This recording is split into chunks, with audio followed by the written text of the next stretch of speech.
काल हूं। अगस्त्य मुनि से अनेक प्रकार के अस्त्र शस्त्र पाकर श्री रामचंद्र ने उन्हें विनय पूर्वक प्रणाम किया और उन्हें विश्वास दिलाया कि वो उन अस्त्र शस्त्रों का उचित प्रयोग करते हुए उनके विश्वास की रक्षा करेंगे, संसार को राक्षसों के अधर्म और अत्याचार से मुक्ति दिलाएंगे। आपने मुझ पर जो विश्वास जताया है उसके लिए मैं आपका अत्यंत आभारी हूं ऋषिवर। आपका यह विश्वास मुझे मेरे कर्तव्यों को पूर्ण करने की शक्ति देगा। आज मैं आपके समक्ष दशरथ पुत्र राम प्रतिज्ञा करता हूं कि मैं आपके दिए दिव्य अस्त्रों का प्रयोग असुरों के अंत के लिए करूंगा और सारे समाज को निर्भय कर दूंगा। मुझे पता था श्री राम कि आप एक दिन यहां अवश्य आएंगे और मैं तब से इसी दिन की प्रतीक्षा कर रहा था कि आप आएं और मैं ये अस्त्र शस्त्र आपको समर्पित करूं। इन अस्त्र शस्त्रों के लिए आप जैसे ही पुरुष की आवश्यकता थी। आप में सिंह के समान बल, सागर के समान धैर्य और हंस के समान उचित अनुचित का नीर शीर विवेक है। ये आपकी महानता है ऋषिवर कि आप मुझे इस रूप में देख रहे हैं। यदि मैं आपके विश्वास का मान रख सका तो मैं अपने इस वनवास को सार्थक समझूंगा। मैं संपूर्ण आर्यव्रत का भ्रमण कर चुका हूं राम, और इस भ्रमण से मुझे जो ज्ञान प्राप्त हुआ है उससे मैं आपके शांत मन के भीतर के पौरुष को देख सकता हूं। वो पौरुष ऐसा है जैसे सागर की वो शांति जो एक आने वाले प्रचंड तूफान का संकेत कर रही हो। मैं जानता हूं कि शीघ्र ही वो क्षण आएगा जब ये संसार तुम्हारा प्रचंड पौरुष देखेगा। आपके वचन सुनकर मैं धन्य हुआ मुनिवर। धन्य तो मैं हुआ श्री राम। आपके साथ लक्ष्मण और सीता को देख मेरा आत्मविश्वास जाग उठा है। लक्ष्मण की बलिष्ठ भुजाएं और जानकी का आचरण देखने के बाद मैं अति प्रसन्न हुआ हूं रघुनंदन। मेरी भुजाएं तो भैया राम के संकेत पर ही उठती हैं महर्षि। मैं तो सदा भैया के आदेश की प्रतीक्षा में ही रहता हूं। सत्य कह रहे हो सौमित्र। तुम्हारा अपने भाई राम के लिए प्रेम तो संसार में एक अनोखा उदाहरण है।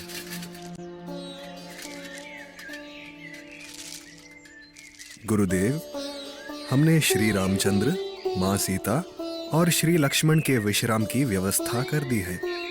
अति उत्तम। अब आप लोग थोड़ा विश्राम करें। लंबी यात्रा में थकान हो गई होगी। मुनिवर, मैं आपकी तपस्या और साधना में किसी प्रकार की बाधा नहीं बनना चाहता, पर वनों में रहने वाले आप जैसे महान साधु संतों की सत्संगति से भी वंचित नहीं रहना चाहता। इसीलिए आप कोई ऐसा स्थान बताएं जहां पर निवास करते हुए हम महात्माओं के दर्शन भी कर सकें। आप पर तो सारे ऋषियों की सुरक्षा का भार है श्री राम। धर्म की स्थापना और अधर्म का नाश, यही आपके जीवन का उद्देश्य है।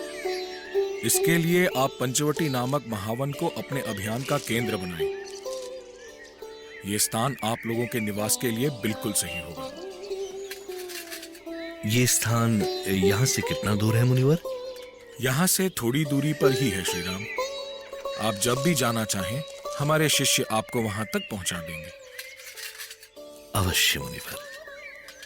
अगस्त्य मुनि से श्री राम की भेंट उनके जीवन की सबसे महत्वपूर्ण घटना थी। मुनि से मिलकर उन्हें अपने जीवन की दिशा मिली। सारी रात राम अपने वनवास की आने वाली चुनौतियों और वनवासियों की उनसे अपेक्षाओं के बारे में सोचते रहे। दूसरे दिन सवेरे राम ने श्री अगस्त्य के चरण छूकर उनसे विदा ली और फिर सीता और लक्ष्मण के साथ पंचवटी के लिए निकल पड़े। पंचवटी के रास्ते में ही उनकी भेंट गिद्धराज जटायु से हुई। गिद्धराज से भेंट भाई, बहुविधि प्रीत बढ़ाई। गोदावरी निकट प्रभु, रहे प्राण गृह छाई। ये कैसी आवाज है स्वामी? हाँ, लगता है जैसे आकाश में कोई बहुत विशाल पक्षी उड़ रहा हो। मुझे भी कोई विशाल पक्षी ही लगता है, पर इतना विशाल पक्षी कैसे हो सकता है? स्वामी, वो देखिए स्वामी, उधर वो विशाल गीध देखिए, वो तो इधर ही चला आ रहा है। मुझे कुछ ठीक नहीं लग रहा भैया। लगता है ये कोई मायावी राक्षस है। आप आदेश दे तो मैं इस पर प्रहार करूं। नहीं लक्ष्मण, ठहरो, ये अवश्य ही हमारा कोई शुभचिंतक है। ये ऐसा दानवाकार गीध हमारा शुभचिंतक कैसे हो सकता है भैया? ये वन ऐसे मायावी राक्षसों से भरा हुआ है, अवश्य ही ये उनमें से कोई है। नहीं लक्ष्मण, वन में रहने वाली गीध जाति इसी रूप में रहती है। आपने ठीक समझा रघुकुल नंदन श्री राम। आप मुझे कैसे जानते हैं? मैं पक्षीराज जटायु हूं। आप मुझे ना पहचाने, पर मैं आपको बहुत पहले से जानता हूं। पर आप हमें जानते कैसे हैं तात? मेरा क्या है राम, मैं तो इन विशाल पंखों से जहां जी आए उड़ता रहता हूं।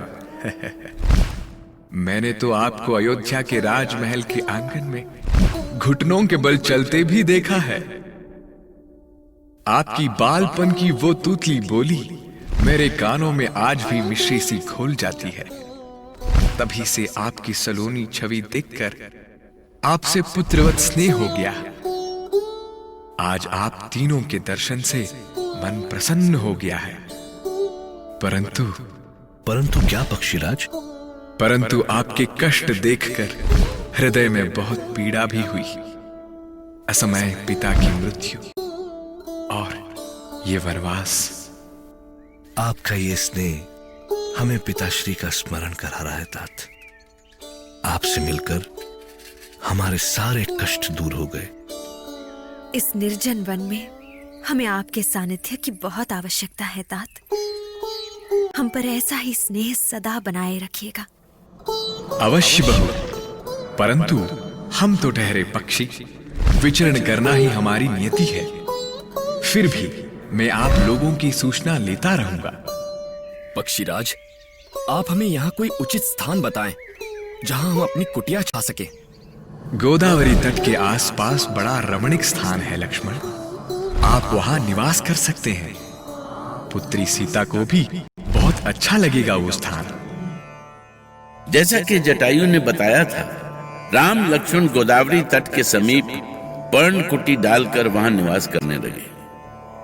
राम के वहां रहने से आसपास के मुनिगण निश्चिंत हो गए, परंतु ये क्षेत्र असुरों के आतंक से पीड़ित था। एक दिन राक्षस राज रावण की बहन शूर्पनखा आकाश मार्ग से विचरण करते हुए उस क्षेत्र में पहुंच गई। धरती पर उतरते ही उसने ऋषियों के हवन कुंड की अग्नि को अपनी भयानक आंधी जैसी फूंक से बुझाना शुरू कर दिया। उनके आश्रमों को उजाड़ दिया। एक साधु ने साहस कर शूर्पनखा को ललकारा। सावधान शूर्पनखा, आज तू नरक में जाने की तैयारी कर ले। राक्षसों का नाश करने के लिए श्री राम पंचवटी में पधार चुके हैं। चिंता मत कर, तेरे प्राण लेने के बाद मैं तेरे उस रक्षक से भी निपट लूंगी।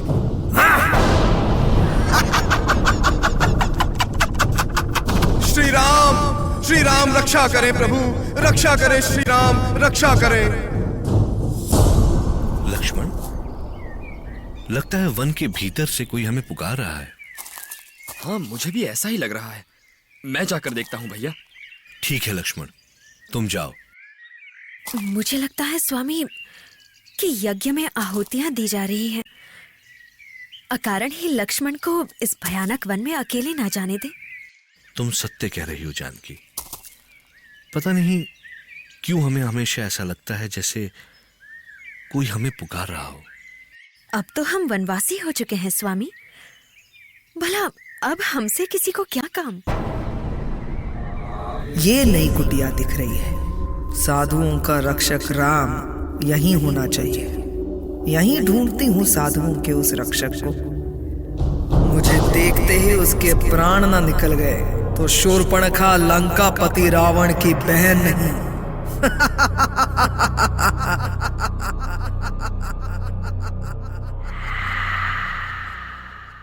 अरे ये कौन है?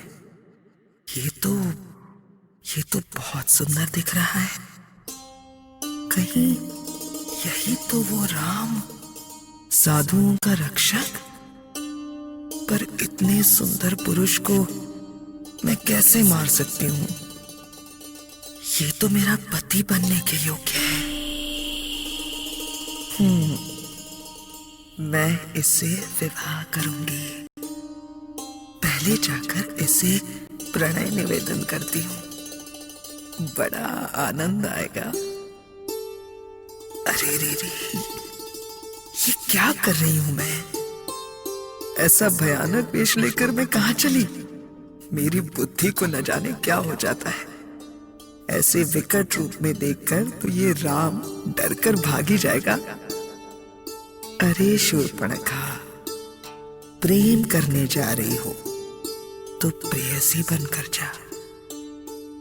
जय हो भोले भंडारी, सही समय पर मेरी बुद्धि खोल दी। और अगले ही पल शूर्पणखा एक अनन्य सुंदरी में बदल गई थी, साक्षात काम की देवी। वो ऐसी लग रही थी कि संसार का कोई भी पुरुष उसे देखते ही उस पर समर्पित हो जाए। उसे पाने के लिए वो संसार की कोई भी निधि न्यौछावर करने को तैयार हो जाए। वो राम के रूप पर अपना सब कुछ तो हार चुकी थी और बस वो चाहती थी कि राम भी उसके इस रूप को देखते ही अपना सब कुछ लुटा बैठे। राम